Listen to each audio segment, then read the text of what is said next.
Welcome to Naturally Inspired Radio, where we expose what's broken in the healthcare system, connect you to real health solutions, and inspire you to take back control of your life. We want to help you feel empowered, informed, and free to live naturally without fear, confusion, or dependency. Download our latest book on real solutions for health at naturallyinspiredradio.com.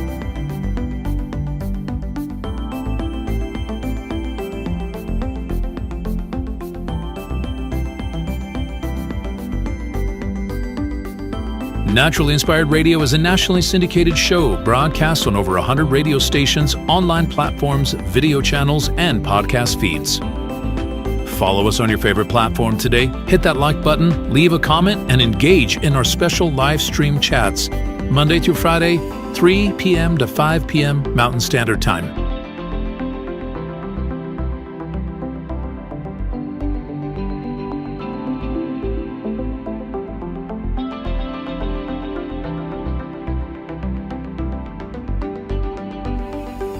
Visit naturallyinspiredradio.com to learn more, register for our weekly giveaway, and explore past episodes. You can also connect directly with Tammy, follow her on all major social media platforms, and discover more about our featured guests and trusted radio partners.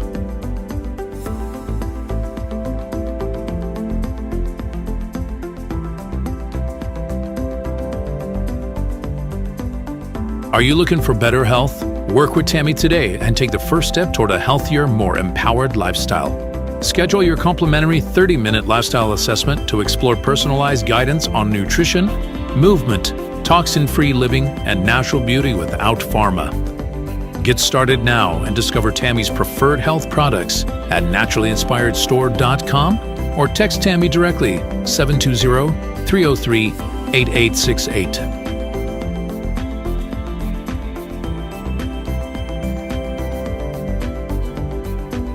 Love the show and want to support the movement? Head over to naturallyinspiredradio.com and click on the support tab. There you'll find all the ways you can get involved.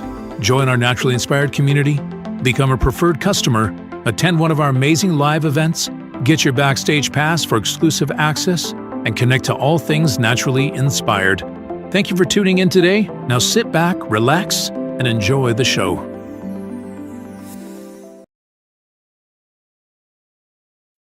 What's really important, in my view, is that people hold this dispassionate position where they look at the evidence and they look at the facts and they don't get pulled into personalities and they don't get pulled into people telling them what they want to hear.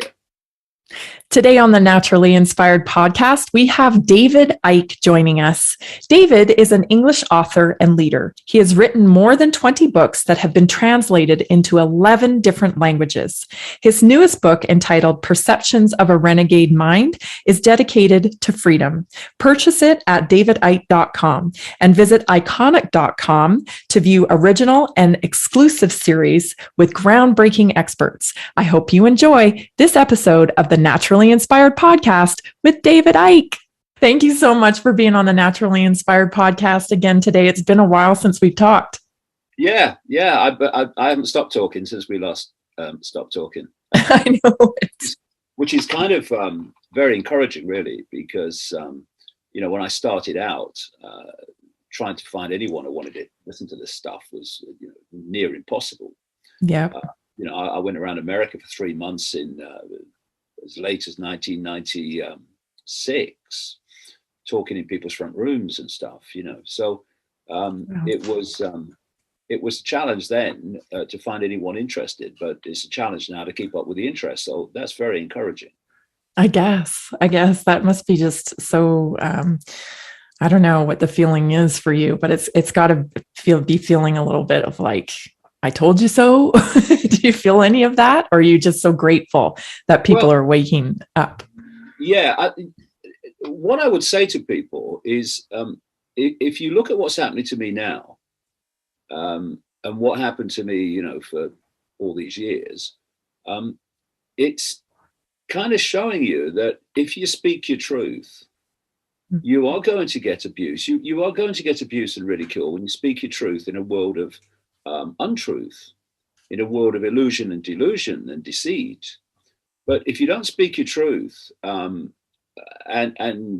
just accept that, that's what's going to happen, then along the road, you're not going to be shown that your truth was true. It's no good when it happens saying, I knew this was coming. Oh, yeah, sure you did. So you have to speak your truth at the time, and realize that if you look all the way through human history, as far as we know, known human history, speaking your truth has always been a challenge. I mean, it got you burnt at the stake at one point. Yeah. And so if you care about the truth, you care about factual reality, then you just have to accept that you're not going to be flavor of the month with great numbers of people.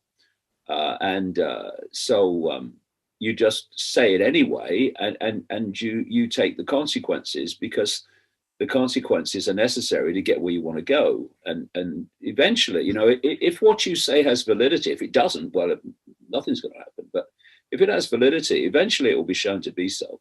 Yeah. Further along the road, it's just a matter of time. Yeah. I was talking with someone the other day who mentioned that there is no such thing as courage, that it's really just love that gives you the courage. Is that kind of what motivated you to speak out back then? You just love for humanity, love for humans? Well, courage is overcoming fear, of course. And there's nothing that overcomes fear more than the heart opening. And there's a number of things, really. I mean, I was a journalist for years. I was a mainstream journalist, a newspaper journalist, radio journalist, television journalist. So when I came out with this stuff, I knew what was going to come. I knew what was going to happen. I knew I was going to get massive ridicule and abuse. But you reach a point where you see what's coming. And how can you look a little kid in the eye in the street? How can you look your own kids in the street, in the eyes, and have any self-respect if you know what's coming, and you're not trying to make a difference to it? So and also, by the time this all started to unfold for me, I realized that there is no death, and that we are the consciousness having the experiences. We're not the experiences. We're not human except as having a human experience. We are the consciousness having that human experience, and that consciousness is indestructible. It can be transformed, it can be changed, but it's indestructible. So this whole 70 years and 10, and then it's all over. Life's a bitch and then you die. I passed through all that, and so I looked at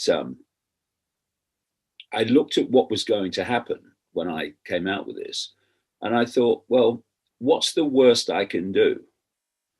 I can make a mess of one human experience. That's what I can do. That's the worst that can happen. And they laugh at you. So they laugh at you. I mean, I'll tell people, say to people, the people that were laughing at me and pointing me out in the street in hysterics, they're now stopping me in the street and asking me what's going on.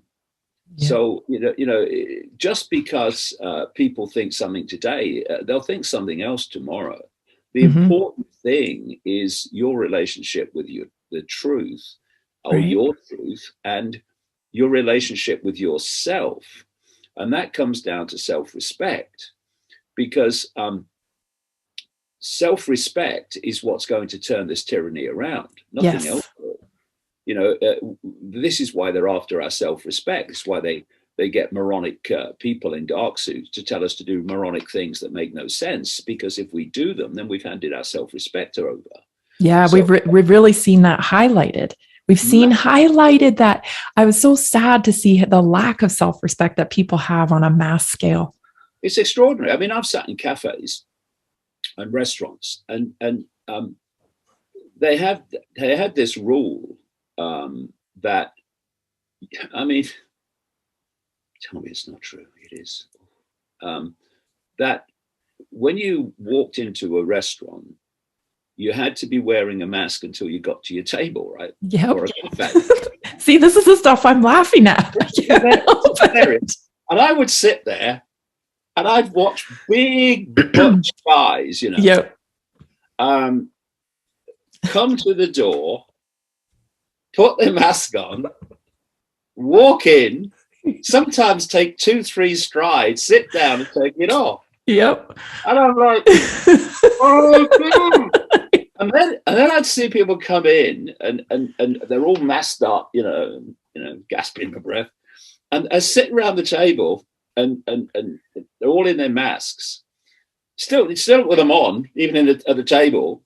And then the food had come and they take them off. And then it's like, so the virus only strikes when you're not eating it.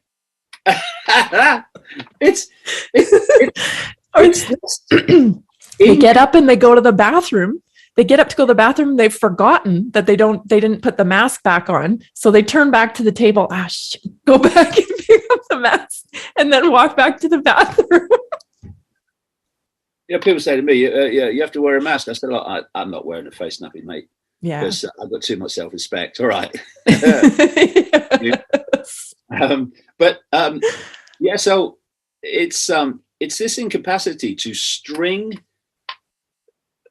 thoughts and facts together into a logical conclusion. And it's interesting that where the conclusion comes in the process tells you if you're awake or asleep. It really does. Yeah. Because if you look at the people that have just taken this jab by reflex action and do everything that the authorities tell them, their conclusion comes at the start of the process. There is no process. The conclusion is given to them. And they just take it. Whereas awakening people, they are looking at different sources of information and then forming a conclusion from that information at the end of the process. And it's a massive symbol of who's awake and who's not. And that's an interesting concept, because I think now people are finding out after the fact, right? They're starting to, whereas that's a perfect way to describe it, the way you did. The people who are awake are, well, I'm not going to jump on this right away. Let's see what happens. And so their belief is being reinforced as we go along. Whereas people who jumped in at the beginning, it's unfolding by the day now for them. Yeah, I mean, it was always a trap. See, I knew what was going on from the start, because I've been tracking these people for 30 years. Yeah. I know they don't do anything unless there's an agenda advantage to it. Yeah. And when this COVID thing started, I could see that almost limitless potential to push their agenda on, using this as the excuse. Right. I came to the conclusion very early on, in fact, about March of 2020, that there was no virus. And I said so publicly, and immediately got deleted by YouTube, followed by Facebook and Twitter and all the others. And all these months later, now we're heading into 2022 soon, I've seen nothing to revise that conclusion. 2 years. Except confirmation of it. Yeah. Because they still have not isolated. No, well, when you talk to, we've got some funeral directors in Britain, who have spoken out and pointed out about their own experience, and they say that during the so-called pandemic and the breakout of the quote virus in the spring of 2020, when everything got locked down on a lie. The number of people dying and going through their businesses didn't change from other years.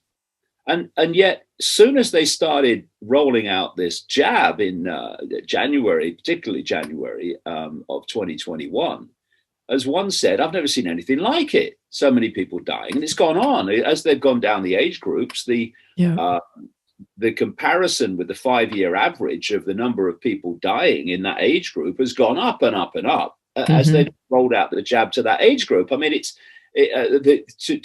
see it's it's almost impossible to comprehend the scale of the lie that this is a pandemic of the unfake vaccinated. Right. It's the Right. opposite.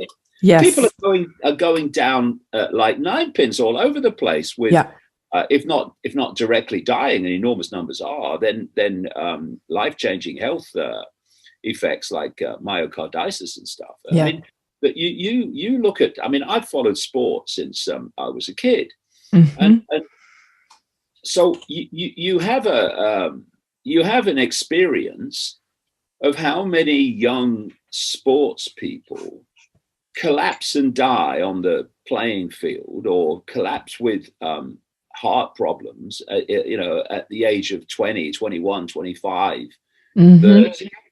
And it's incredibly rare. I can find one case of an NBA player collapsing on the court back in the 90s. One. That's one. That's about right. That's about right. It's about the number. Yeah.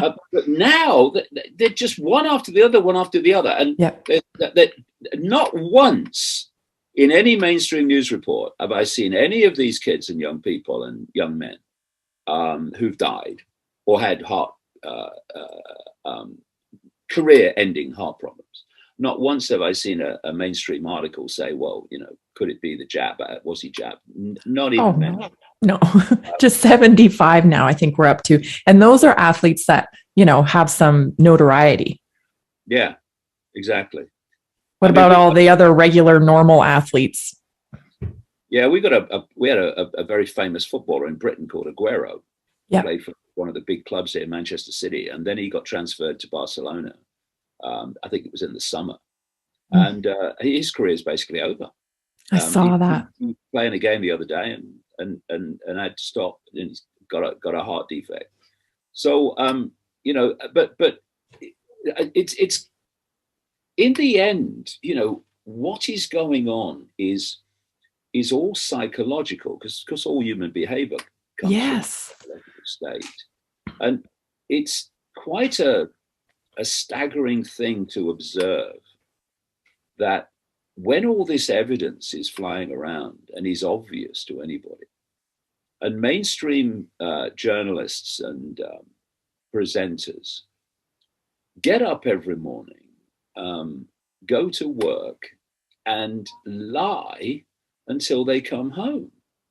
I mean, but they've got kids, they've got grandkids who are going to have to live in this world. And they are not standing up and saying, no, I'm not going to be part of this suppression of information. Because every single one of them, every single TV presenter, every celebrity who's come out and pushed this fake vaccine and abused anyone that is challenging it, is responsible for the death and health destruction of every single person they have persuaded to have the jab. Everyone. Yep. I mean, the people themselves are responsible by making the decision to have it, but they're all responsible. And people like Fauci and Gates, and we've got a guy called Christopher Whitty, the chief medical officer of England in this country. I mean, they are guilty, quite blatantly guilty, of absolute mass murder. Absolutely. We had a guy who was health secretary through the first phase of all this, called Matt Hancock. And this takes us into Fauci in America as well. And their problem is this. Their problem from the start was this: they don't have a virus. They don't. And so they have to give the illusion that there is one. So they've done it by the test, the PCR test that's not testing the virus, which is 90% inaccurate and being pulled off the market this December. Well, it's actually 100% inaccurate in terms of infectious, what they call viruses, because we could talk about what viruses are as well.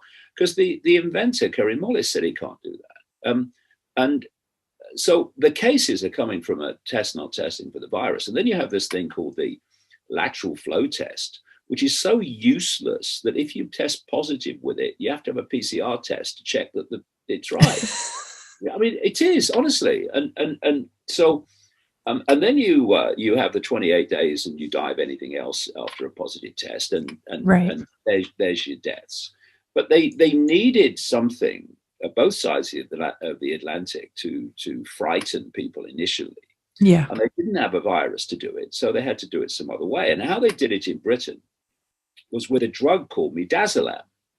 Midazolam is an end-of-life sedative drug, which is used by some states in America in the execution process. And this guy, Matt Hancock, he was health secretary in the spring of 2020. He ordered years of supply of midazolam. Now, midazolam is used in the preparation for operations process as a sedative. But what they did in the spring of 2020, because COVID, everything, bloody COVID, they stopped doing operations except those that were absolute emergencies, right? So midazolam wasn't being used for that anymore, but they got years of supply. And you know, this is not supposition. The documentation's there to prove it. Yeah.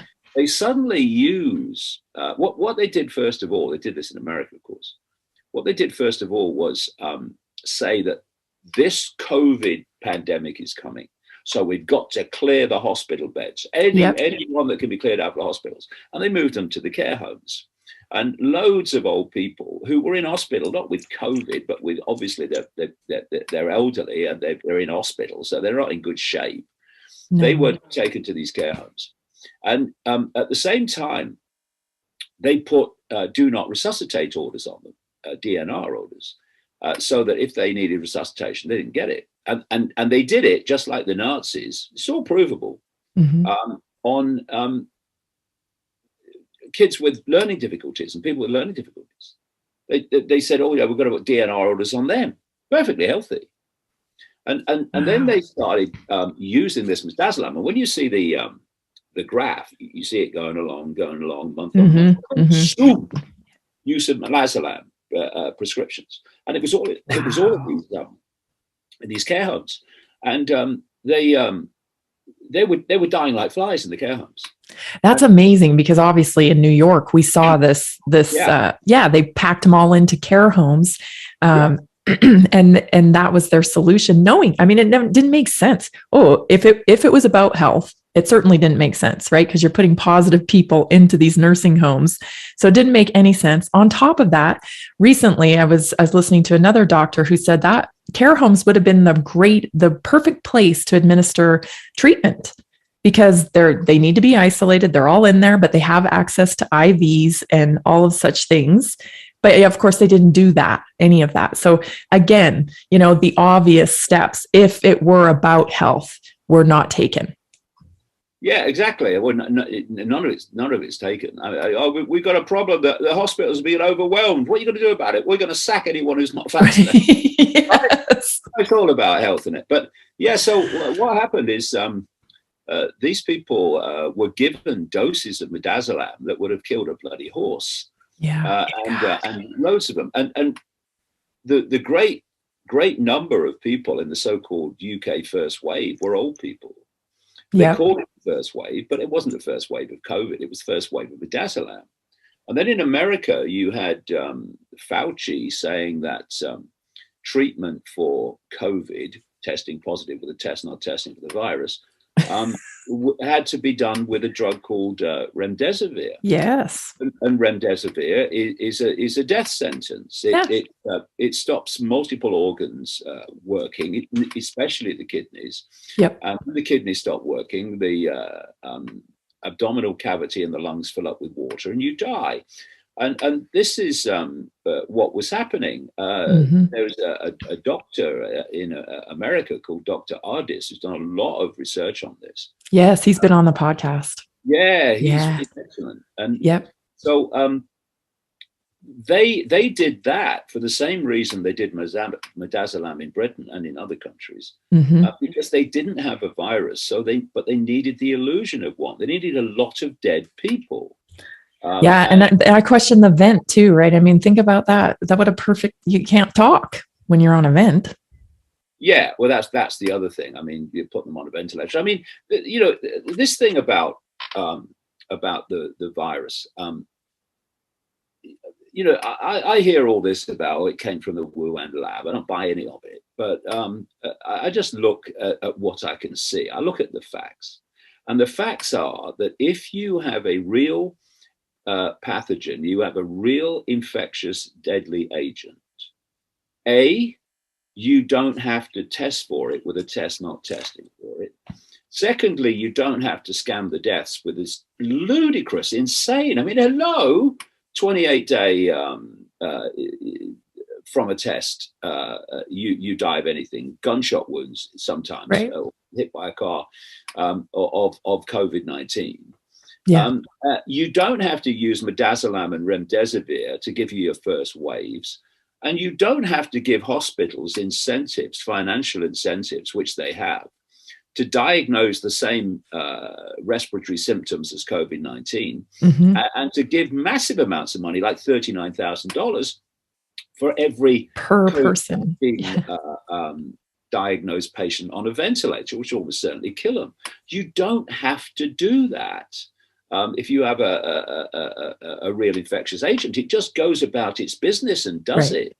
But I'll tell you this. I'll tell you this from my experience over 30 years, which kind of relates into all this. I've studied the psyche of these people that are behind all this, what I call the global cult, and the personality traits of them. Yeah. And while they may seem to be kind of arrogant and you know, think they're omnipotent and all that, they're actually frightened little boys and girls. You know, they are. They're terrified that the truth will come out because there's billions of humans and a fraction of them. And if the truth comes out and people start to see what's gone on and why and how and who's done it, but that's not difficult now, at least in the public arena, who's done it, then they are in serious trouble. So they're always terrified of being caught out. Yeah.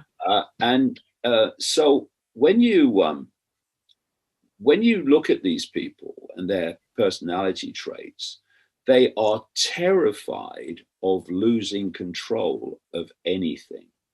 If you use a football game analogy, they wouldn't be happy with controlling one side, because that means the outcome is out of their hands. It's dependent on what the other side does.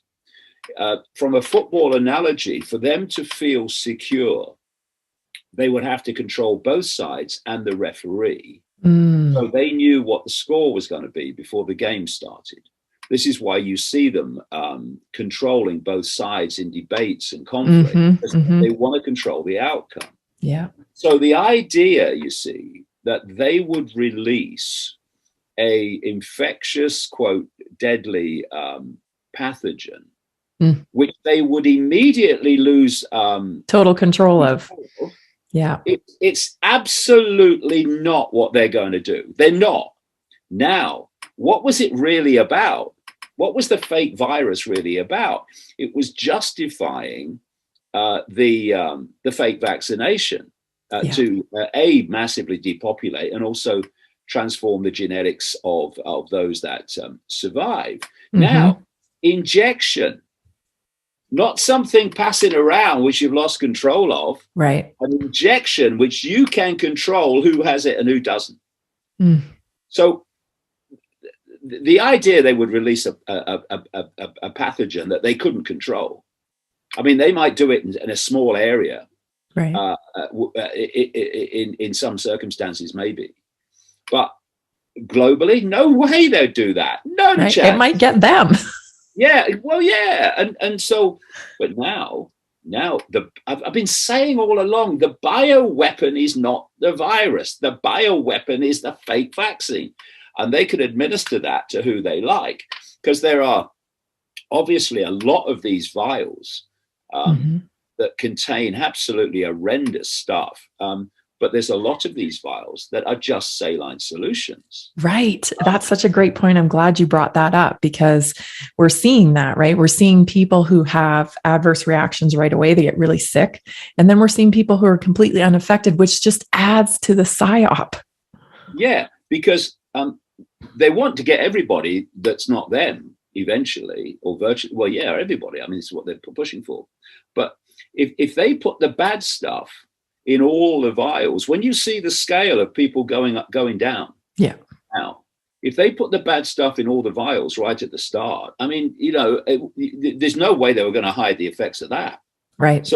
But as they go through the so-called boosters, and they want them regularly, of course, that's the whole point. Then everybody is going to cop a bad one eventually, right? Yes. As they keep having it, but they're spacing out the effects, or trying to. I do think there is something in what some people think is that the effects of these fake vaccines, the bad stuff, is actually worse than they thought it was going to be. Because they are now. It's only the media that is keeping this quiet. Yeah. You talk to people, and everybody knows somebody now. Yeah, exactly. That's just what I was going to say. Exactly that. So it's in your own eyes and your own experience. You can see a story, and then you see the media telling you a different story, and the politicians telling you a different story. But you can only keep that going for a certain amount of time, especially as more and more cop the bad stuff. Yeah. And of course, you see these celebrities and what have you, people who, if something, if they were promoting the fake vaccine and then they drop dead, and some of them have, of course, around the world. But if they were all doing it, then the PR disaster wouldn't be the word, would it? Right. The rollout would stop immediately. So they're getting the saline, aren't they?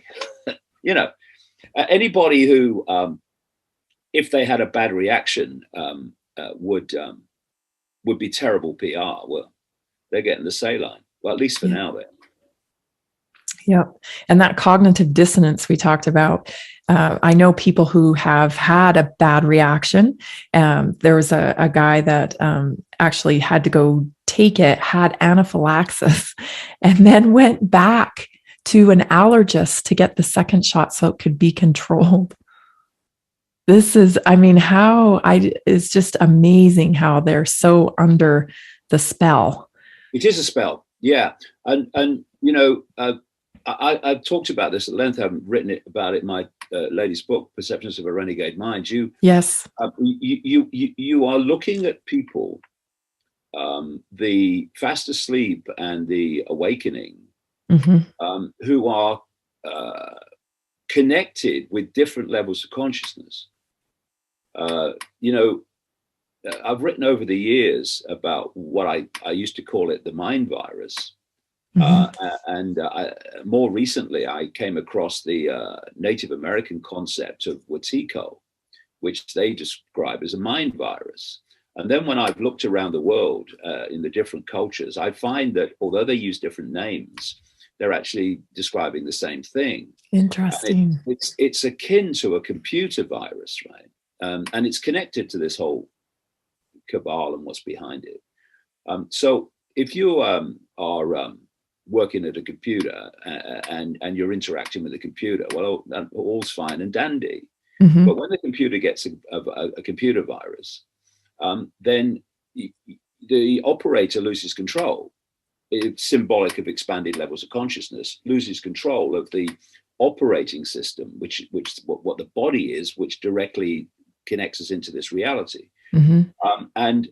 So what happens is the virus takes over the operating system of the computer, and it goes its own way.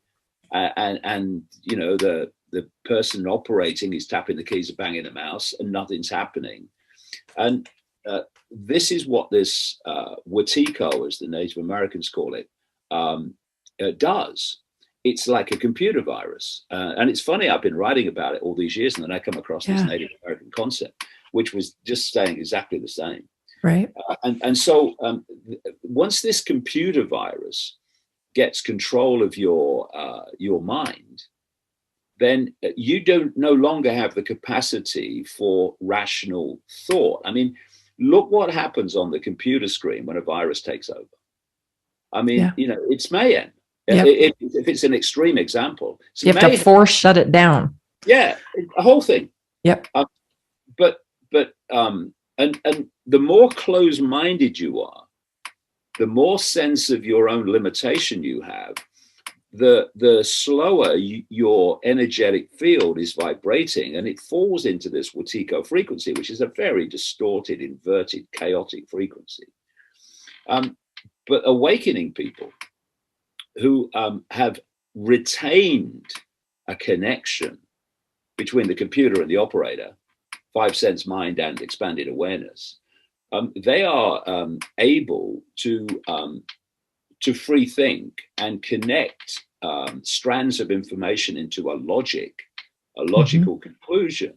And that's why you're seeing this extraordinary division in society now, and why the awakening are going, why can't they see it, right? Yes. Well, you tell a computer under the control of a computer virus, you ask the computer why it can't see it. Yeah, it can't see it because it's completely lost control of its operating system, and it's thought processes. And so you have this. It is like a cult. I talk about the global cult. Yeah, but COVID is a cult. I talk about that too. Mm-hmm. It's like Jim Jones. Yep, you got a uniform. Yes, one of the things that I did in one of my books, it was the last one. I think it was the last one. It could have been the answer, the one before. I looked at the traits of cults. Yes, the traits of people in cults, and it's the same thing. I know. Following the COVID stuff, without question, it's a cult. We had a story. It's on my website today of a doctor. He was 45-year-old doctor who had 2 jabs, right, and then just dropped dead, or died of what they said was COVID. Right. But he tested positive with the test not testing for the virus. But his brothers come out and attacked people that won't get vaccinated. Oh, hold on a second. Your brothers just died, you think, of COVID after 2 jabs. And you want the people who haven't, and are still alive, by the way, to do what your brother did. What? And then this guy said, oh, and he was only a few days from getting his 3rd shot, right? Oh, like that would have helped. Yeah, exactly. So this is it. Okay, so what you need two jabs, right? Yeah, okay. And that will solve it. Yeah, back to normal. Yeah, okay, thanks. Okay, you go ahead. Go. Oh yeah, I've got it. Okay. Actually, it's not working. Yeah. But so what you need now is a booster. Okay, so what's in the booster? Well, the same as what's in the first 2. It didn't bloody work, right? Which is no remnant of a virus because they've never even isolated it. So what are they boosting? Yeah. It's just extraordinary. But you see, it's interesting. Over the years, I've used this term "spell" for what's gone on. I remember in one book there was a series of chapters casting the spell. Yep. Breaking the spell, and it's a spell. It is. But never was it more obvious than in the COVID era now, that because you're under a spell, you're under like a hypnotist stage show. Yes. And you are told that the audience is naked. You're told that you're playing a trombone. Yep. And everyone's seen those shows. So why is it so unbelievable? And you're playing the trombone, right? Right? You're not, but you think you are, right? Yeah. I just had a really interesting thought when you said that, because I wanted to talk about the metaverse. a little bit.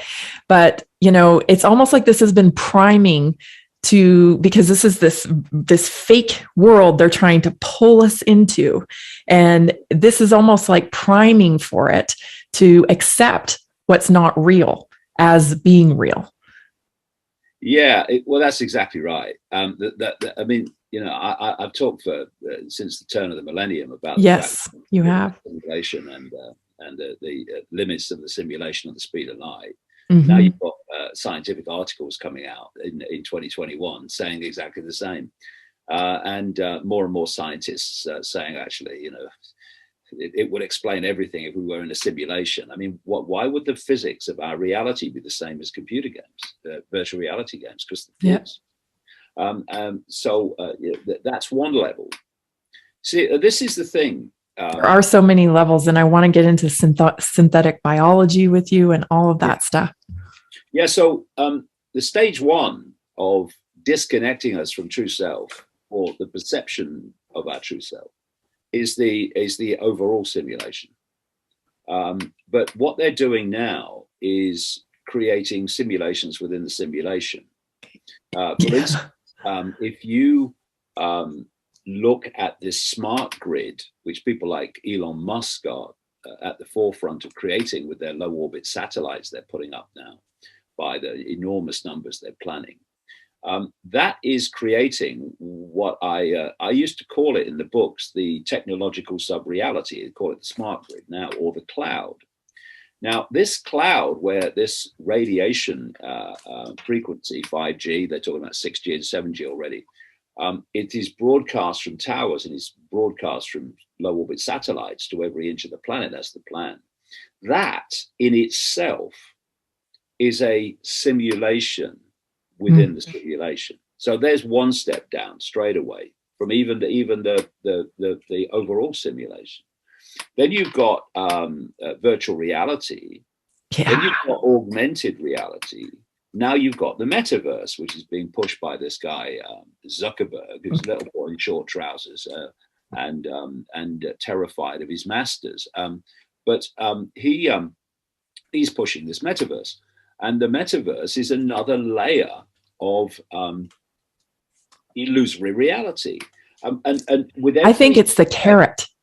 I think the metaverse is the carrot.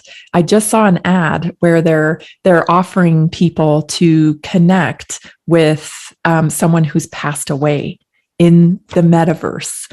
So yes, so this is a carrot. So you can experience the past in virtual reality, and this will be the carrot to get people in. And what they're doing, of course, is completely mesmerizing the human mind, so it doesn't know who it is, where it is, or anything. And that's the whole thing. It's almost the ultimate mind scramble. And every time you go down one of these simulation levels, you're getting further and further away from an influence of prime reality beyond the simulation, which is the true self. And it's all systematic, of course. So the whole thing with the smartphones and everything around that is all part of this. It's, they talk about the addiction to smartphones. Yeah. And of course that exists. But I reckon that I've been saying this for a long while now, that there's frequencies coming off those phones that are part of the addiction. It's almost like if you can, you addict the brain. You addict the brain by giving it a stimulus that it basically goes into frequency cold turkey if the stimulus stops. So you've got the brain being given this stimuli from the smartphone. Now, what we see is someone on the phone, and they're doing this and doing this, scrolling down, and then eventually, it may take a long time, they'll put it down. I've watched people do this, and then they look around a bit, and then they'll pick it up again, and they're off. Yeah, it's like the brain is saying, "Where's my fix?" Because there's frequencies coming off that are stimulating part of the brain. and it creates this addiction, because in the end, everything in this reality is a frequency. So whether it's cocaine or any other kind of drug, in its base form, it will be a frequency. It will be a frequency information field. Everything is. And so even cocaine has a frequency component in its effect on the brain. Everything does. Yeah. And all this smartphone stimulation is basically the stimulation of the brain without the illusion of a drug.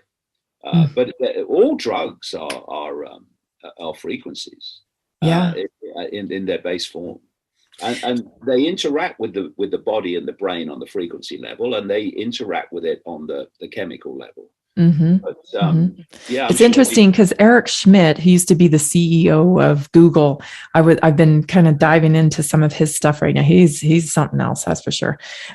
He even admits, like in typical abuser fashion, he identifies the problem that we could have with virtual reality, right? So why would we want to live in a world where we don't like how we look, we don't like who we are, going back to the lack of self-respect, when we could live in a world where we like what we look like and we have all of the things we want. So he even identifies what could be the problem and acts worried, oh, this could be a real problem.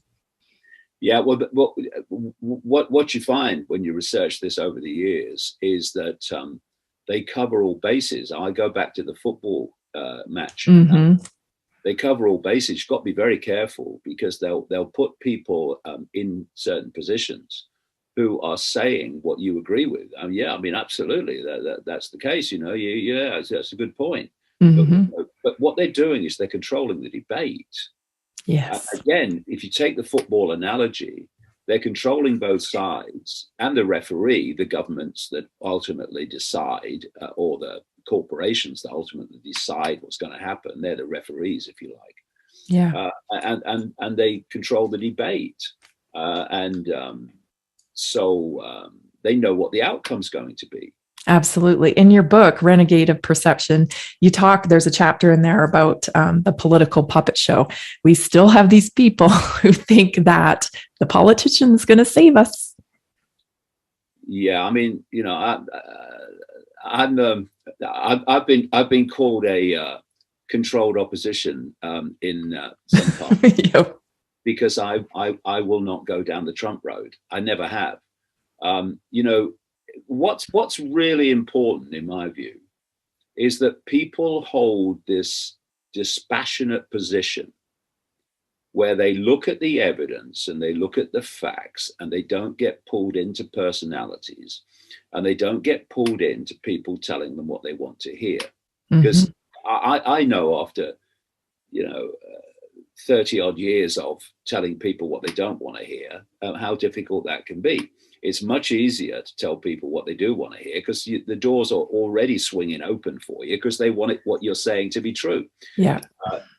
Whereas when you're saying something they don't want to hear, of course they don't want it to be true, and they're much more resistant. But you've got to speak your truth. So what happened in parts of the alternative media when Trump came along is that they forgot what they'd been saying before. What they were saying before is you are looking at a one-party state, and it doesn't matter which side gets in, the secret government gets in, right? So, right.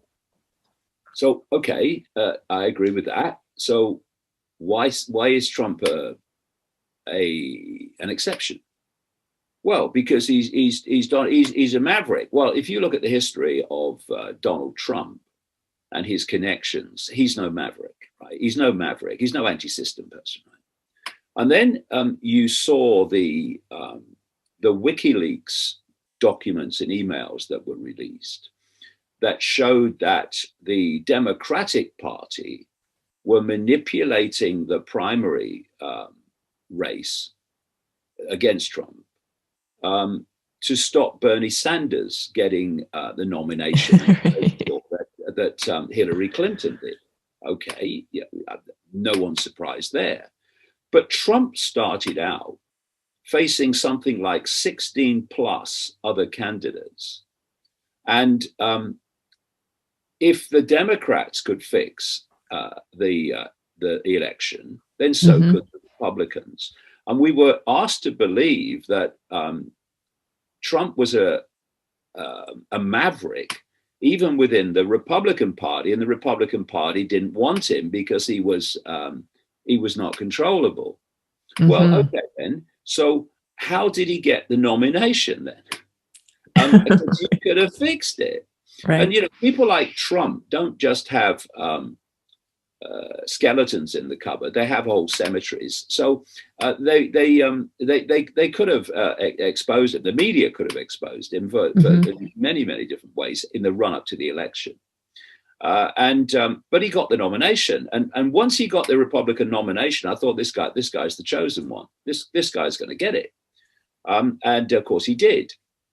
And so, in my view, what Trump is there for is to lead his supporters to glorious failure. I think that's what he's there for. And so you had him in for 4 years. Yes, they put pressure on him with the nonsensical Russia Gate nonsense, right? And some silly little stripper stuff, and but that was to basically create a situation in which he couldn't do what he said he was going to do, and had an excuse why he didn't do it, right? So, I'm gonna shut up the southern border. Well, I'm gonna do this, I'm gonna do that. But they made sure that wasn't going to happen, and then he could say, "Well, I tried."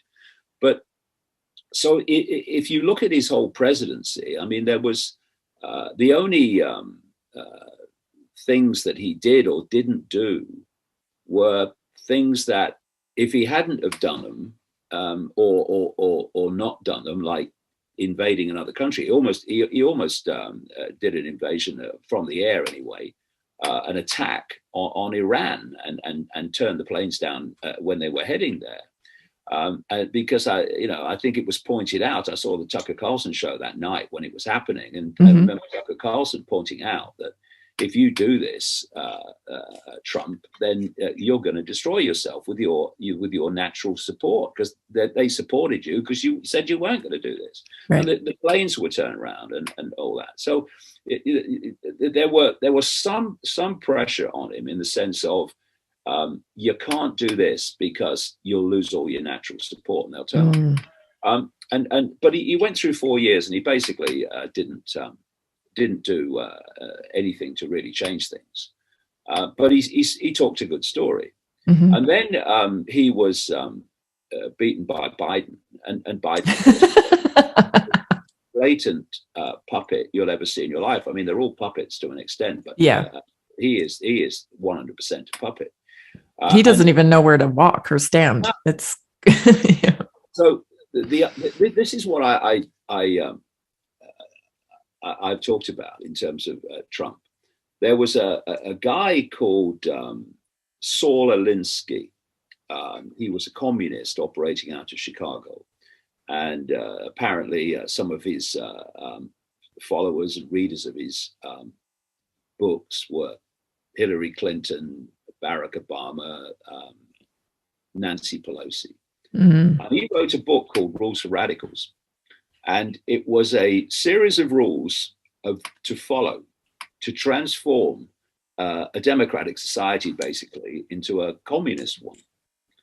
And one of the rules I really hit me like a train when I read it was, don't target faceless bureaucracies and corporations, in effect. Pick one person and blame them for everything. Wow. And so I'm watching this Trump thing unfold, and as I said when he was coming in, the idea here is to absolutely polarize America, to absolutely split it down the middle. Well, the campaign was like none other, right? The hate campaign was like none other we've ever seen. Yeah. So what you had was America split. You had the woke mentality, blaming Trump for everything. Yep. And this thing, Trump derangement syndrome, was actually a real psychological disease. I know people in America who caught it. Yes. It was like, again. I know a lot of Canadians that caught it. It was like the COVID cult. Yeah. They lost. Doesn't matter. Doesn't matter. It's just all that. Yep. So they're saying, "Oh, Trump's a fascist," while supporting Biden coming in with a regime that's absolutely fascist. I mean, but they can't see it. Oh no, Biden's a good guy. He's against Trump. Yeah. So what happened is you had this absolute onslaught on Trump and this focus of attention on Trump, and then you had the Trump supporters who were supporting Trump, and this polarization of America happened massively in yes. 4 years. Oh, it hurt everybody's family. I almost don't know anybody whose family wasn't affected by that. And then, of course, you have families divided in the same way over COVID. Yes. And it's all about division. It's all about driving people apart. So it's patterns. It's the same pattern being implemented in each different area of your life. Exactly. And all this social distancing and isolation and lockdown, it's all together. You've got to see it as a package of driving people apart. So when it came to the last election, because the Trump years had created this division, this polarization. But if he'd have gone on for another 4 years, yes, the polarization would have got greater, but the pressure from his support base would have meant that he was very limited in how far he could go with the cult agenda. So they needed to take this woke mentality that had been massively militarized, if you like, by the Trump period, and they had to put it in office. Because when Biden was coming in, I said that's the cult agenda is absolutely going to go through the roof now. And I was talking about they're going to open the southern border. Yeah, done. They're going to go for all these things that they want. They're going to try to get weapons, get guns from people, and etc. And I haven't got a gun. I never pull a gun. I've never pulled a trigger except at a fairground to win a coconut or not win a coconut in my case. But what we have to say is, why is it that before dictators tend to make their play for total control, they disarm the population? It's a constant repeating theme. Yeah. If I lived out somewhere in America, miles and miles from any police force or anything, then I'd probably want a gun. Yeah. Because you've got no chance otherwise. Right. If you're gonna go and rob someone and you think they might have a gun, well, you might think twice about it. But if you know they haven't, then all hell breaks loose. This is just the way it works. This is my theory of why America isn't more locked down like places like Australia and Austria, is because of that very reason. Well, look what they did in Australia a few years ago. They took the guns away. Yes. And one of the things that people might choose to grasp is how long current events have been planned and prepared for. Good point. Because that was years ago. And I mean right down to the personnel. This guy Klaus Schwab of the World Economic Forum. Yes, I'm aware. Yeah, he's if it walks like a Nazi and talks like a Nazi, it's right. But anyway, he ran these organizations, and they going back to the 1990s, and they were called. One of them was called the Young Leaders Program or something like that. And what they were doing was pulling people in, chosen people, and they were bringing them forward to be leaders, right? There's a company that started out of Britain and now worldwide called Common Purpose, which has done something similar. But when you see the people who have been in this program, oh, really? it's extraordinary. Okay, so in the 90s, you had Angela Merkel, became longtime leader of Germany. There was Tony Blair. There was Bill Gates. There was Jeff Bezos. There was later, there was Gavin Newsom, governor of California. There's Jacinda Ardern, who's now the fascist leader of New Zealand. She's something else. That one is former aide to Tony Blair, who you know, I mean, Tony Blair, you know, when his lips move, the cult is speaking. So you even the personnel at this time has been carefully selected. Yeah. And this is why it's so comfortable with fascism, and doesn't just see the extremes of what it's involved in. Because, you know, these organizations, they're all to do with mind control. Yes. You know, the Common Purpose is an organization that started out in Britain in the 1980s and moved very fast through help from Tony Blair. It's now operating worldwide. And what it does, and has been doing for a very long time, is putting on training courses for people in government, national government, local government, fire officers, police officers, etc.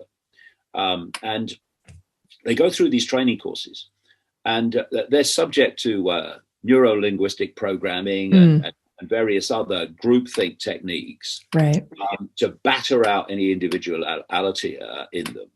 And, you know, I've written about these the Common Purpose quite a lot over the years, and you see family members coming out and saying that, you know, since their loved one, their partner, whatever, went through the Common Purpose training program, they're different people. They're not the same person they were before. And almost like a cult. Yeah, exactly. It's exactly a cult. They call them graduates, Common Purpose graduates.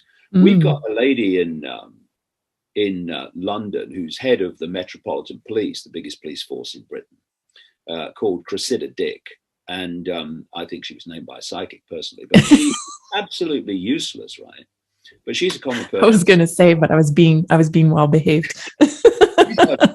She's a Common Purpose graduate, and just to give you an idea, if you're a Common Purpose graduate, and it's the same with this SWAB leadership program and all that, then your behavior doesn't matter as long as you are willing to do what you're told to do. Then you'll survive and you'll prosper.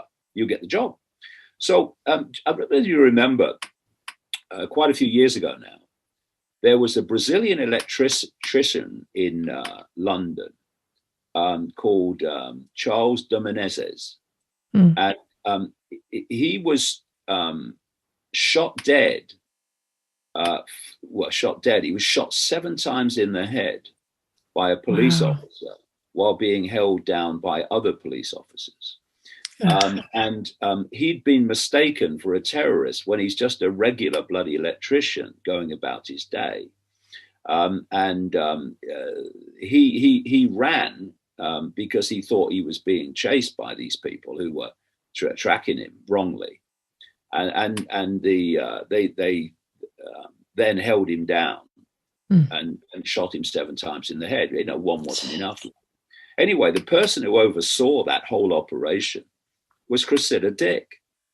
Now, if you'd done that, and then it turns out this perfectly innocent bloke, I mean, you'd be down the road, wouldn't you? Yeah. Not if you're a Common Purpose graduate. So she then gets, as did the guy who shot the gun, they get promoted until she's head of the Metropolitan Police.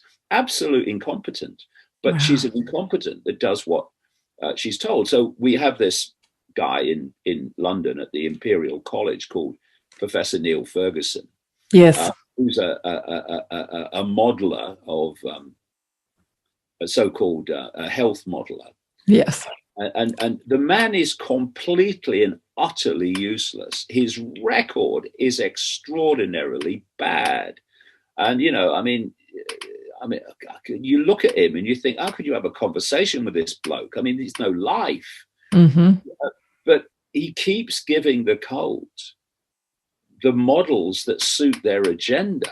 Yes. He keeps getting employed.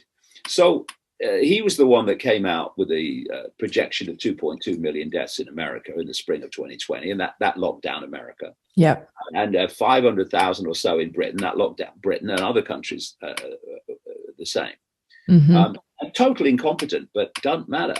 He's an incompetent that gives the cult what he wants to hear. That's some great insight into some of these agencies that we put so much trust into that are following the exact same pattern, right? The WHO, the FDA. If you start looking behind the scenes of who funnels all their money into these agencies, I just found out yesterday, like Unitaid, that's a Clinton Foundation entity. Yeah, it's an arm of the WHO. Yeah, the maze is amazing. Yes, yes. And they're almost not involved. They're involved in everything. Yeah, this is when the penny dropped. This is why it's so important to understand the global structure through which this operates. It's like a spider's web, and each of the strands in the web is a secret society, a semi-secret group, or something like the World Health Organization, Facebook. They're all strands in the web.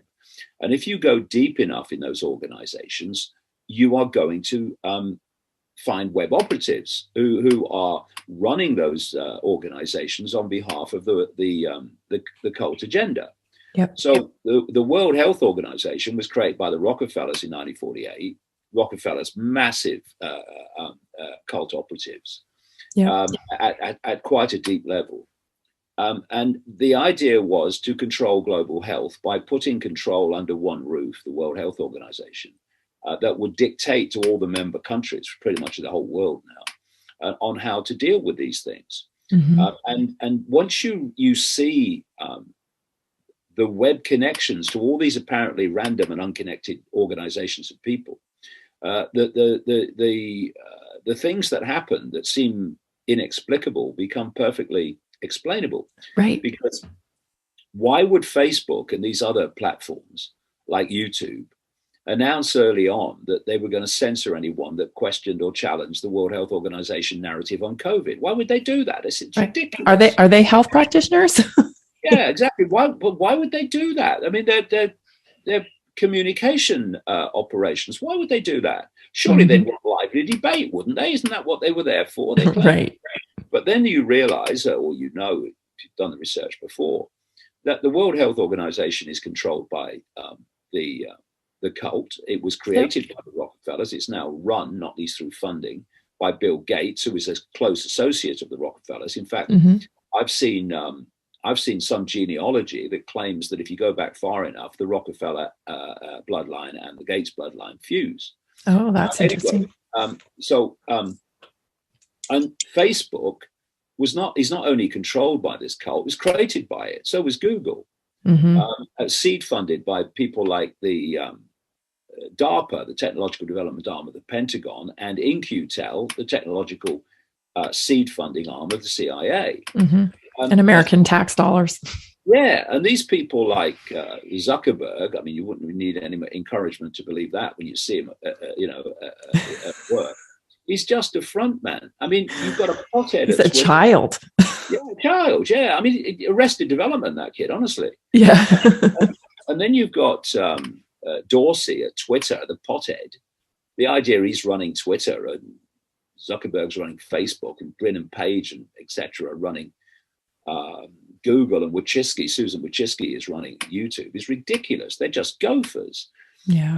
And so what you got is one arm of the cult, the Silicon Valley platforms, defending the narrative of the cult being put out by the World Health Organization. And so when you realize again, the Rockefellers through J.D. Rockefeller, they created Big Pharma. Yes, they did. Big Pharma. Petrochemicals. Yeah. So you've got the big pharma people like Pfizer and Moderna and Johnson & Johnson. And they're going to, as you mentioned earlier, the CDC, Centers for Disease Control and Prevention, and the FDA, the Food and Drug Administration, asking for permission, as they are in Britain with the something called the MHRA, the so-called drug regulator in Britain. Right. And they're asking for permission to use these fake vaccines on different age groups. But what's happening is the CDC and the FDA and the MHRA are assets of the cult. Mm-hmm. So they are being asked permission for other assets of the cult, like Pfizer and Moderna and Johnson & Johnson, for permission to use these fake jabs. And they're going to get it. Yeah. Oh, shockingly. Why wouldn't you? And this explains why permission is given against all the evidence. Yep. Against all rational thought and scientific evidence. It's given. Mm-hmm. It's given because one arm of the cult is giving it to another arm of the cult. We've got a guy in Britain that I mentioned him earlier, the chief medical officer of England, called Chris Whitty. And only once in this whole COVID era has the vaccine advisory committee to the UK government pushed back on anything. And they pushed back on giving these fake vaccines to 12 to 15-year-olds that were healthy. Now that was a problem because the cult agenda is they get it. Yeah. Instead of accepting that, the UK government said, "Well, we're going to give the final decision to Chris Whitty." Oh yeah. Other chief medical officers of Yeah. Scotland, England, Scotland, Wales, Northern Ireland, but Whitty was the one doing it. And so.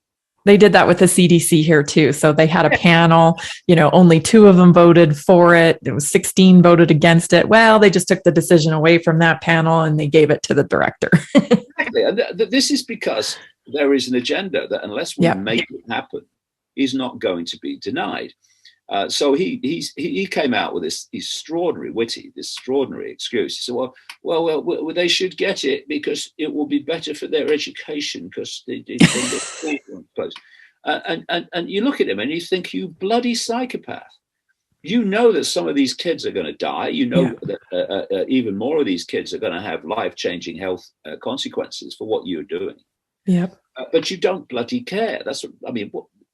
What's a psychopath? They have no empathy, they have no compassion. That's why they're psychopaths. Well, and they're living within that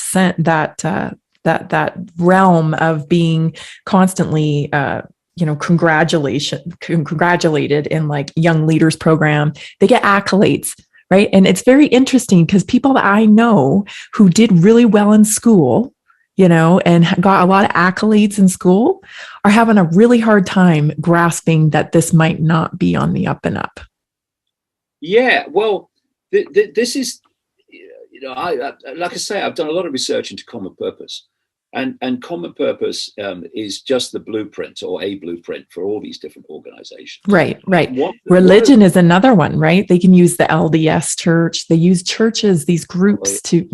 Where are the bloody religions in all this in the last 2 years? Anyway, so what happens in these common purpose courses is these people who are put through the training program, they're told that they're special. Mm-hmm. They're told that they basically have the right to dictate what happens in the world because they're intelligent and they have the intelligence to do it. Right. They build up. Yeah. And so they've been developing this mentality, and as we came into the COVID era, that all these people were in place through the system to play it out as it has. Because if you had people in the health services too, which has been completely taken over by psychopaths and morons. Oh yeah. Absolutely. I mean, we need to dramatically. Well, I did a long time ago. I've met a lot of doctors. I wouldn't let diagnose an ingrowing toenail. Yeah, same. But I mean, you don't have to be bright to be a doctor. There are some bright doctors, but you don't have to be bright to be a doctor and qualify. You really don't. You just have to do what you're told. Anyway, so the health services have been taken over. The National Health Service in Britain, especially at management level, but at other levels too, completely taken over by these psychopaths and morons. who the morons part of it are those that just do what they're told without question. Yeah. But if you had balanced people, then you would have pushback all over the place. You'd say, well, hold on, this makes no sense. That's right. But what's happened is that mentality that judges things on their merits and not from an ideological or reflex action response. They're the ones that they've been spending years, decades getting rid of. They don't want those people. And what we're seeing now, of course, with the people that won't have the jab, is that there's nothing that I can think of that more symbolizes where you are perceptually than whether you have the jab or not. Yeah. What not having it says is I've got a mind of my own, and I have got the strength of character to go with the mind of my own and not submit to you. Now, that is the worst nightmare of the cult. They are the people they're terrified of. So what they're doing is using this. Part of it is to try to get those people jabbed, but another part of it is if they won't submit, we've got to get rid of them. So the reason that because they don't care about the chaos that ensues from all these fired people who won't have the jab in health and military and police, they couldn't care less. They want the chaos. What they are doing is targeting them. So they'll say in the American military, if you don't get jabbed, you're out. Yeah. What they're really doing is they're firing all those people they know by that decision have a mind of their own and a willingness to stand for what they believe in. They also probably won't commit crimes against humanity. Yes, they want psychopaths and morons. This is the combination. The world is ruled by psychopaths, and it's administered by morons. That's the dynamic that they've put in these positions of authority and power. And another part of the moron thing is it brings us down to the self-respect, because they want you to see that these people are morons. I mean, I don't know whether you've seen some of the chief medical officers in the States, in Australia. Pictures of health, aren't they? Yeah. Kerry Chant, New South Wales. There's not a brain cell on active duty between her ears. There really is. But she's chief medical officer, and she's a moron. Yeah. And what they then do is they put morons in positions of power. They want you to see they're morons. And they want you to see that what they're telling you to do is moronic and has absolutely no basis in science or logic. They want you to see that, not hiding it. Because if they can make you see it, let you see it, and you still do it, then they've got your self-respect. They've got you. Yeah. And once self-respect's gone, only submission remains. So it's all a psychological game. And so what they're trying to do, they've achieved it with the wokers, is to get the population to accept that 2 and 2 equals 5. And we have talked about this 2 and 2 equals 5 mentality. I mean, it's everywhere in the COVID era. Yep. It makes absolutely no sense. Yep. None whatsoever. None of it. The process that I've kind of observed is, and this is why anyone that wants to stay sovereign and individual in that sense, they need to not compromise one smear. Yes. 2 and 2 equals 4. Just don't do it. I mean, because it's a slippery slope. Because what I've observed is that some people, maybe many people, will go along with 2 and 2 equals 5, knowing it equals 4, but they'll go along with it for a quiet life or whatever. Yep. They don't want the argument. But they then have a self-respect problem, because they know it equals 4, but they are even talking as if it equals 5. And so and it's all kind of subtle psychology, to hide your self-respect from yourself, or to retain your self-respect in your own mind, you then start believing that 2 and 2 equals 5. Because if you believe it, then you've not conceded your self-respect by doing it, even though you don't believe it. So you take it on board, you believe it. And this is the psychological process that takes you from 2 and 2 equals 4 to I know it does, but I'm just going along with it. Yeah. To it equals 5. And they got you then.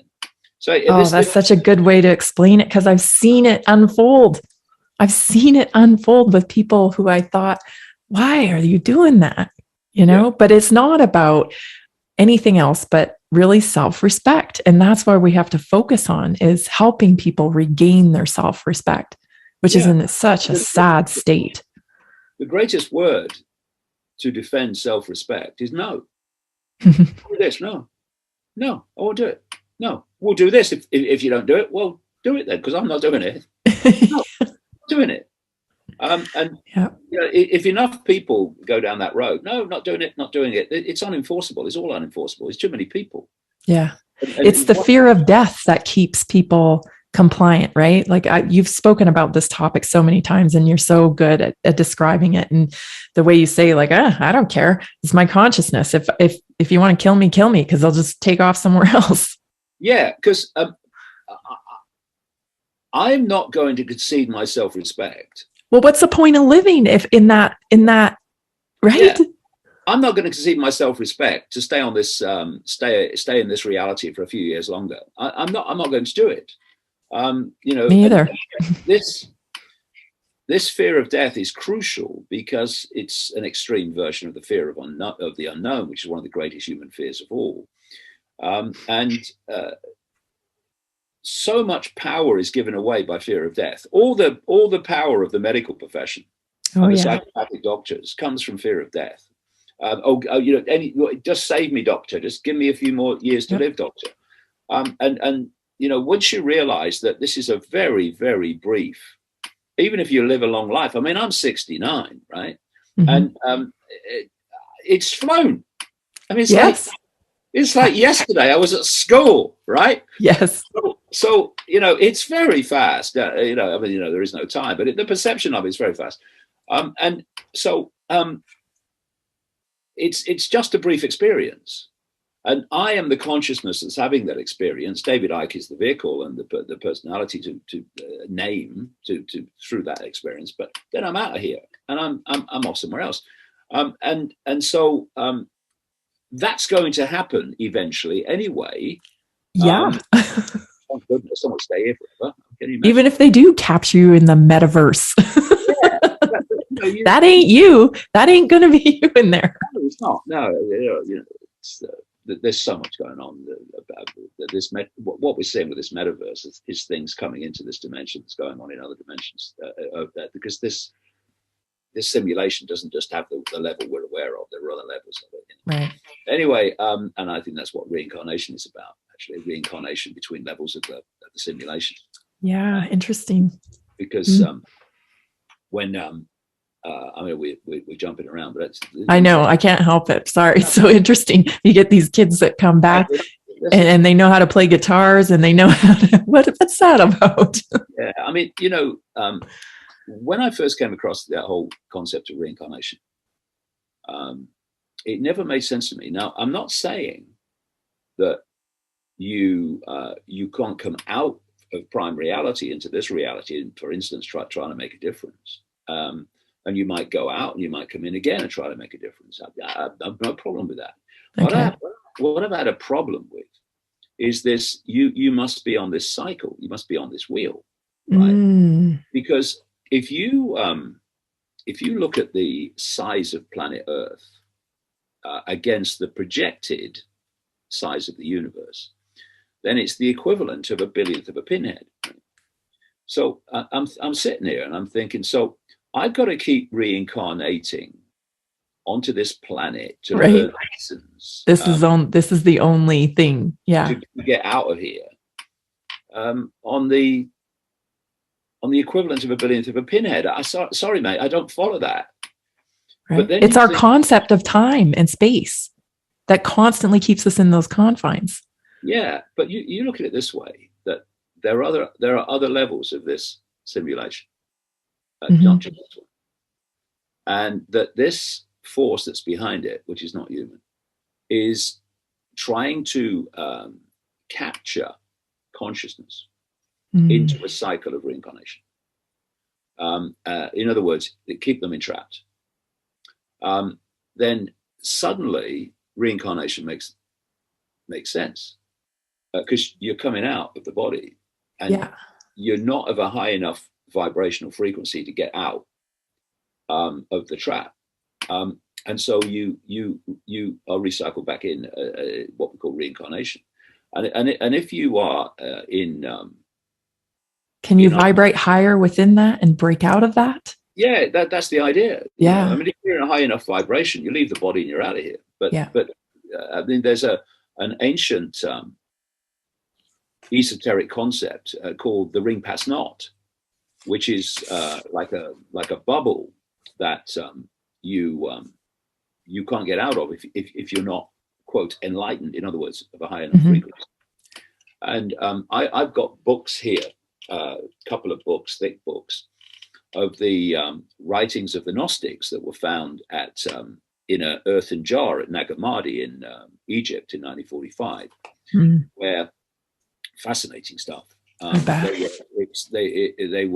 It's estimated they were probably put in that earthen jar about 400 AD, something like that. And about a fifth of these writings are about a non-human manipulative force they call the archons, which is Greek for rulers. I've heard that. Yeah, and what they talk about in these writings is that this is a fake reality. When I'm reading it, I'm thinking, in your language, you're describing a simulation, right? Yeah. And the other thing they said was that to get out of the fake reality, you had to be basically what I would say a high enough vibration to get through. And it said the outer kind of what I've just called ring pass not is the planet Saturn. And the rings of Saturn, I've written about Saturn at great length quite a few books ago now. The rings of Saturn are sending out a vibration. I think that's part of this. That's part of the simulation limit that's being broadcast. And so it's from many different angles, the same basic information comes around. And I do think that reincarnation is the recycling of. And the other thing is that once you leave the body, if you don't leave the simulation, you might believe the simulation is heaven. You might believe that if you haven't got any other. Oh, that's interesting. You haven't got any other radar that. Yeah, that's interesting, because then we see the people who have died and come back and have stories, right, of the simulation they've experienced. Yeah, but you see. Some people who have near-death experiences, they get out there, but a lot of them don't. But the interesting thing for me, and in fact, I'm just writing a book now. I'm going to include some of this. Is that I've watched a lot of psychics in action, right? And mediums, and because of part of my research, I'm thinking, what are they actually getting? So there was one. He's died now, but he had a program on one of the minor channels every night at 8 o'clock for about a year or so, and I would turn on at 8 o'clock and I'd watch it. And what he'd do, he'd have an audience, and it was like, I've got a Mary. Anyone know a Mary? Yeah. And then the second half would be like that. But in the middle, he would do an on-film one-to-one with someone. So I'm watching this, and I've done it many times all over the world. And he's obviously getting something, because, he's saying so-and-so, so-and-so. And I said, oh, my God, that's exactly what happened, says someone in the audience. But my question was this. Why do none of these people, I mean, those that get right out there, they do, but generally, why do none of these people who come through say, It's all an illusion. You're all being manipulated. Why don't they say that? They never do. They say things like, "Oh, thanks for looking after the cat." Right, right. And, "Oh, yeah, I'm glad you got that new job." Right? But hey, you're being manipulated. It's all a scam. It's all why do they never say that? Those that get right out, they do, but the rest of them don't. Right. Then I saw one of these filmed one-to-ones, and it was with a Muslim lad.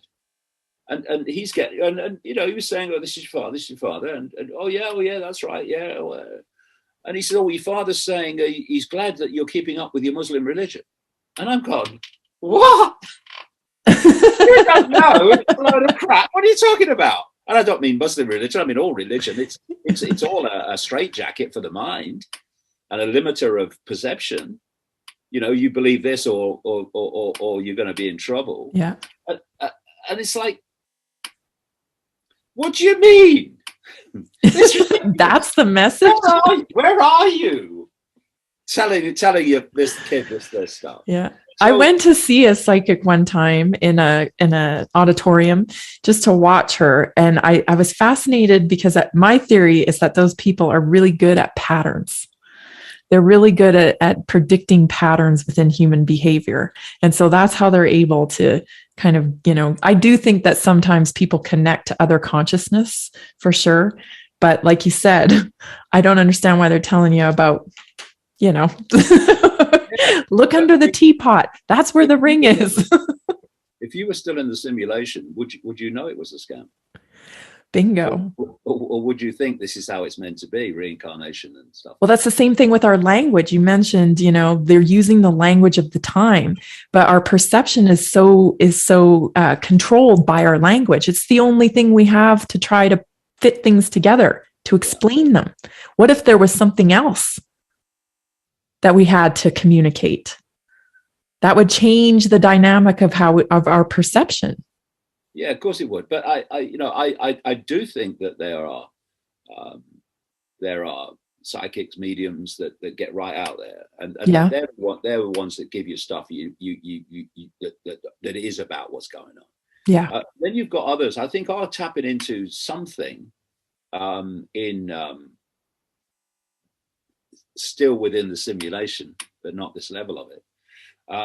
And then I think you're right. There are some that make it up. I mean, you even if you're any good at it, you're not necessarily good at it every time. Right. That's true. I watched a medium. The only time I've been to the spiritualist church, which is around the corner for me here, the only time I ever went there, because I knew this guy, and he had an absolute bloody nightmare. Anybody got a so-and-so? Silence. Getting so-and-so? Silence. I think they call that bombing in comedy. Mate, quit while you're ahead, Or no, actually. Yeah, it's like with anything. And I think we can get sucked into that too, is thinking that things are so black and white. It's either real or it's fake. Well, that's not really how it works. There's more of a gray area of things. And there's, just like people. We tend to put people up on pedestals like they're absolutely perfect. And then we're pissed off when they foul up. Yeah. So I say to people, take the information, make of it what you will. Don't personalize it, and because I see this with people where, someone will do a lot of good things, and they do one thing that people don't like, and suddenly, he's gone. What about and like none of their work mattered. Yeah. What the? I know, it's crazy, but that's what happens when you personalize things. And I've also said over the years, don't do anything to help people. Do it because you believe it's right. Because if you do something which actually does help people in the work, what you do, but you're doing it because you believe it's right. Yes. Then when they turn on you, because they will, and they have. Yeah. It's like, all I've done for you, and you do this to me. Well, you don't get that when it's, I did it because I believed it was right. And because of that, even though you're having a go at me and you've turned against me, that really doesn't affect me because I'm always doing it for you. I was doing it because I believed it was right. So it's a slightly different, subtle switch on it. And because you protect yourself that way too. You don't get as hurt. Yeah, because people do. It's extraordinary how they do turn on you when you've done an enormous amount of things from which they've benefited, and suddenly they turn on you. But again, that this is the way it is. You just have to deal with it in the moment. Life's a roller coaster. Oh, and yes. It's not getting attached to things that don't matter. I have this thing I call the deathbed revelation, where you're on your deathbed and you've got 10 minutes to live, and someone says to you, looking back on your life, what really matters, right? What really mattered, right? And it wasn't, what that woman did to me in 1965. Oh, it was disgusting. None of that. It's, whether you were loved, how much you loved, and how much joy you had, all these things. The things that just emotionally kind of create emotional upheaval. I look back at my life, and I see things that wound me up years ago. Yeah. And you look back at them and you think, well, does it matter now? No, it doesn't. And this is this deathbed revelation. So does all these things that wound you up, do they matter now as you're facing leaving this world? Well, no, none of them matter. Oh, well, I've got some good news for you. You're not going to die, but just take that attitude. They don't matter, these things, and take it on the rest of your life, and your life will be very different. Instead of all this kind of anger and conflict and victimhood and I dare do that, I do that to me and all this stuff. None of it matters. Yeah, it's just a brief experience, and what it's done to me is calmed everything down. Because when you first come across this information like 30 years ago, you just want to run around and shout at everybody, don't you? What I tend to do is, no, it's just calm, because you know that not only can't you get people to see it who don't want to see it, you shouldn't be trying to force them to see it. It's their decision. All you can do is it's their journey. Yeah, it's their consciousness on this planet at this time. You put information in front of people, and then they make of it what they will. If we get attached, and I've had lots of experience of this. If you get attached to how people receive the information, then you're just going to get drained emotionally. Yeah. What you can say is, and this is important now, because there's a lot of people that are suffering the effects of these fake vaccines, either in fatalities or life-changing situations. Yep.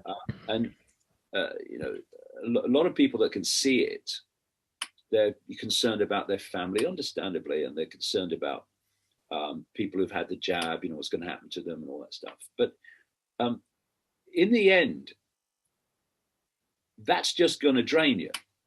All you can do is do everything you can to put information in front of people so they do make some kind of informed choice before they go ahead. And once they've made that choice, well, your attachment to that choice is going to drain you, and there's now nothing you can do about it anyway. So it's I think it's important that we do protect ourselves emotionally in that way, because it's very. You have no idea how much I needed to hear that. It's very easy to get pulled in, and this is the thing about facing situations that other people are in. My way of looking at it is there anything I can do? And if there's something I can do, then I'll do it. But if there's nothing you can do because the person is not interested, then you've got to take a step back emotionally. Otherwise, you get frazzled with frustration and worry. And again, coming from this greater picture, it's just a choice within an infinite journey anyway. That's right. And what Perspective, that perspective is so, because we need to enjoy this journey we're on right now. Yes, and even though it seems, chaotic but we still have to find joy. Otherwise, we're wasting our journey. Yeah, not only that, but of course, joy and love and laughter, they're high frequency states. Yeah. Which lifts you out of the influence of Wetiko, the mind virus. Right. It can't. You're fighting by default. Yeah, it can't influence you when you're in a high frequency state, because it can't make an attachment to you. It can't exchange information with you on an energetic level, because you're not in its frequency. And that's why they've structured this world not to produce joy and love increasingly, but to produce fear and anxiety and conflict, because they want to pull people into these low frequency states, because then that attachment can happen. Yeah. Oh, that's so true. Because even at these protests now, I'm watching them. The cops and stuff are trying to make it more on a low vibration by pushing people and interfering, because some of these protests are the biggest expressions of love and power, right? We're looking at each other's eyes, knowing that we know what's going on and we're connecting. Yeah. And there's love there, just based on we love humans and we want to support each other. So now I'm seeing that the protests and stuff are being infiltrated. They're bringing their dark cloud on them because they're too powerful. Yeah, and they want conflict. Mm-hmm. That's what they want, because Wetiko operates again by working through both sides. Right. And it sets up electrical circuits everywhere which empower it. So if you are being violent towards a protest, and the protest is being violent towards you, well, that there's two expressions of Wetiko, and that creates an electrical circuit which empowers Wetiko. When one side won't return the energy, mm-hmm. then it's got nowhere to go but just dissipate. Right. Because it's not coming back. The circuit's not going to be. It's broken. Mm-hmm. Broken. Yeah. So one of the great things that in these London marches and marches around Britain has been the joy, the laughter, and the love that people have been showing. Yeah. And the lack of aggression and fury. Because mm-hmm. you don't have to shout no, you just have to mean it. Mm-hmm. No, yeah. Not doing it. No, not doing it. No, it's the action of no, the action that follows no, that makes the difference. Not how much you shout it. I don't mean you can't get passionate and all that stuff, but in the end, if you don't meet aggression with aggression, then aggression loses its power. Because what happens is, because of this circuit, aggression is getting a feedback loop, right, between two sides that apparently opposing to each other, but they're generating the same energy. Mm-hmm. And Wetiko's going, hey, gotcha. Whereas when you're coming from love, and it's no, not doing it. No, I'm not going to get aggressive. All the best to you, but I'm not doing it. No. Yep. That's a very different energy. And it has the same effect, because you're just not doing it. You won't do it. You won't acquiesce. Yeah, it's so powerful. I saw a Canadian guy getting arrested in a classroom because he wasn't wearing a mask. And I think it was University of Alberta. And there was 50 people there sitting with masks on, watching him get arrested. And I just thought, imagine if everybody just stood up and took the mask off. Yeah. Yeah. Just took it off. But that's, then what? There's two things that make people acquiesce. One is unquestioning obedience. They just don't know how not to acquiesce, or even think that they shouldn't. Mm-hmm. And there's those that don't want to do it, but are too frightened not to do it. They're the two groups. And the people that are going to turn this around are those that can see it and won't do it. That's the group. That's the power center of this. Yeah. Yeah. Because without the not doing it, you might as well not see it. Yeah. And how do we empower people? That group of people is just modeling it ourselves, right? Yeah. I mean, do it by example, when you're saying to others, just say no, you must be saying no. Yeah. You must have no compromise on no. I've seen people who've talked about some of this stuff, and then they go and get jabbed. Mm-hmm. Well, I struggle with the mask and the flying, right? Because I haven't gone anywhere because I will not wear a mask, right? No. I've not done anything. I've not gone anywhere. I'm not wearing the mask. Once I realized that the mask was bullshit because it didn't work, I did the science, did the research. I'm like, I'm absolutely not wearing this. I'm not an actor in a play. I'm not doing this. The mask is just a more than a symbol, but certainly a symbol of submission. That's what a mask is. And, Yeah. and de-individualization, the dehumanization. That's why they're doing it. There's a woman in Britain on the scientific advisory group to the UK government called Susan Mikey, and she's been pressing for masks, and she's not a doctor. She's a behavioral psychologist. So that's what it's all about. Yeah. And she's also the leading member of the British Communist Party, by the way, advising the government. Oh, but anyway, we have one of those over here too. The world is absolutely crazy. But that's the thing, it's like, well, if you don't do what we tell you, you won't be able to do this. Well, I won't do it then. Yep. You won't be able to go on. You won't be able to fly abroad. Well, I won't fly abroad then. Yeah. The only thing I would like to get into the same area as my sister, because we've talked about this at length. We can have fun in McDonald's. We don't care where we are. We're just ridiculous, hysterically laughing most of the time. So it doesn't really matter what you do to us. We're going to have a good time. Yeah, laughter is absolutely essential, and also laughing at these people.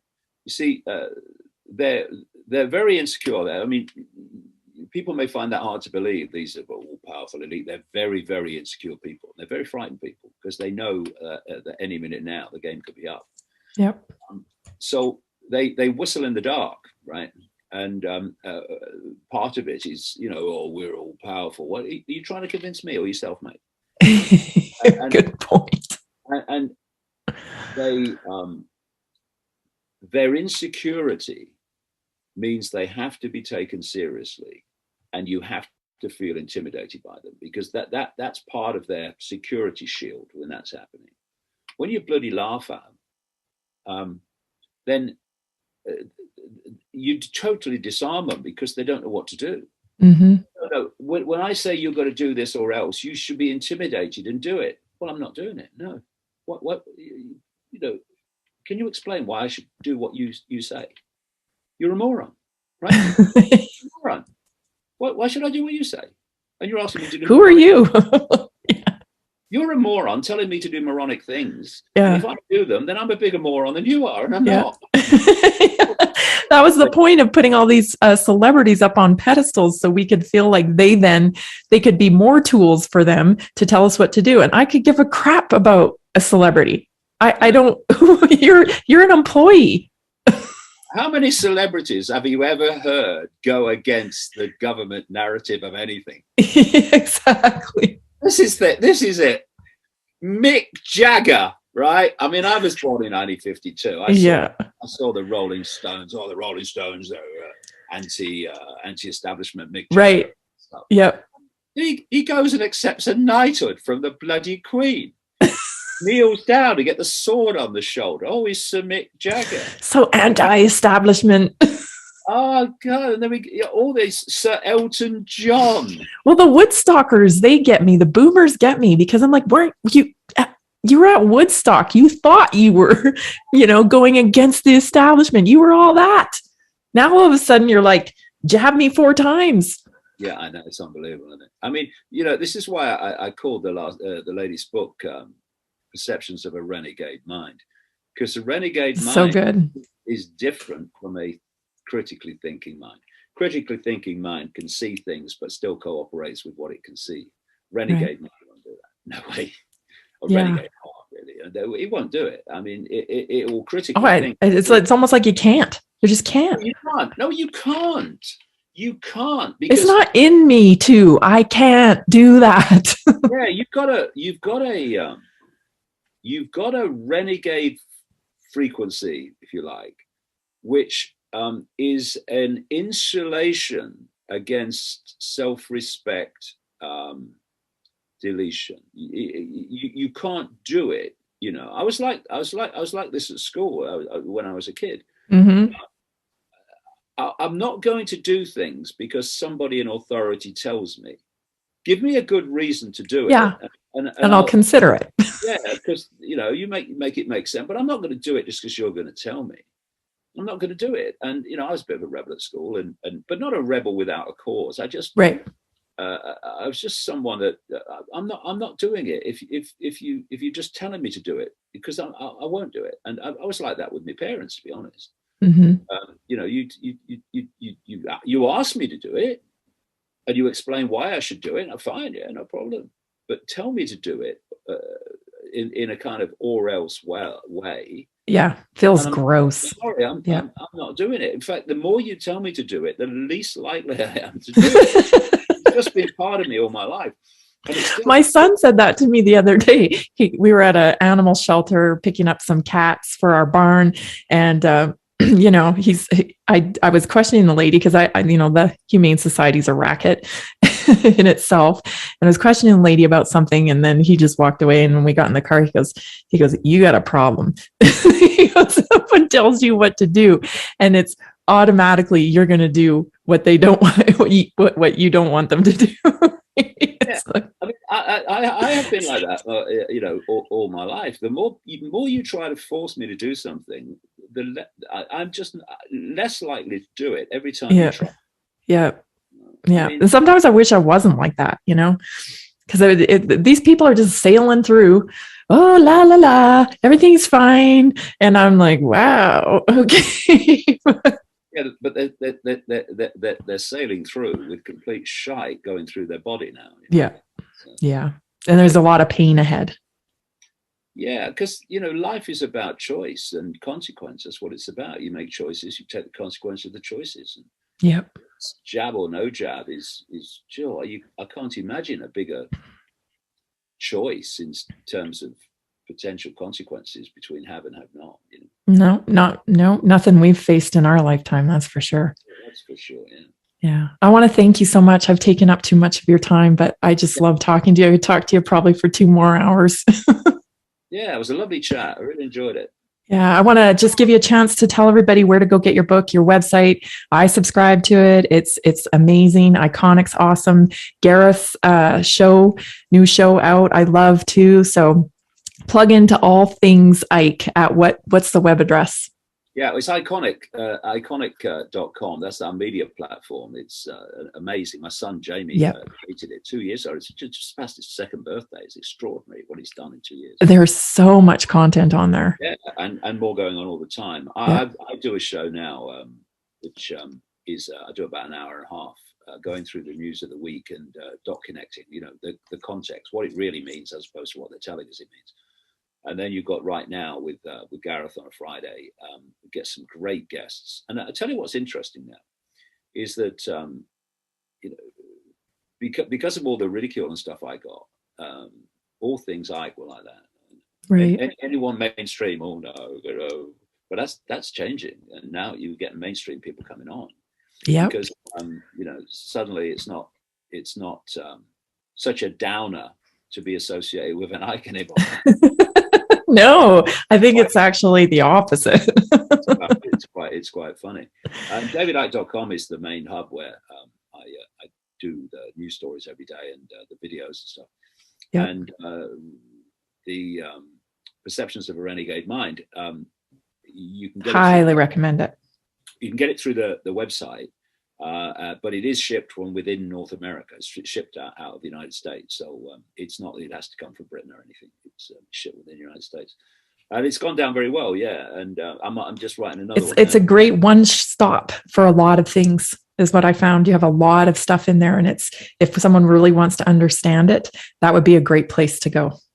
Yeah, what I've tried to do over the years is connect the dots, because you can see individual things and you think, well, what's going on there? Oh, that's interesting. What's happened there? Oh, yeah. But when you connect the dots, the picture appears, and suddenly everything starts to fall into place. Why things are happening, why they do what they do, how this is connected to that, it's connected to that, and why they're doing that now and they're doing that here. It just opens the world up once the dots are connected. It sure does. And your new book that you're working on now, can you give us a hint?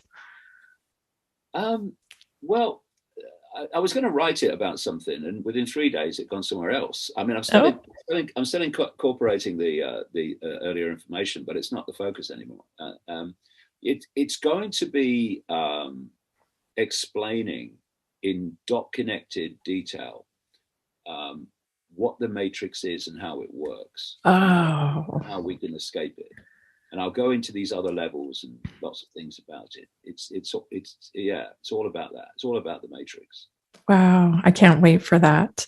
Thank you so much for being on the Naturally Inspired podcast today. Everyone, go get Perceptions of Renegade Minds. You will not be disappointed. Thank you, David Icke. Thank you very much. It's been a real pleasure. Bye. Bye. If the Naturally Inspired movement makes sense to you, let's do this together and transform the medical model and help people take charge of their health. Learn more about how you can join the Naturally Inspired movement by going to naturallyinspiredadvocate.com or call me at 970-475-4862. Find amazing interviews with people like David Icke, Max Egan, frontline doctors, and more at naturallyinspiredpodcast.com. Connect with me directly at tammycuthbertgarcia.com. Support our amazing team. Help us defeat censorship and become a subscriber for only $5 a month at livenaturallyinspired.com. Find me on all social media platforms at connectwithtammy.com.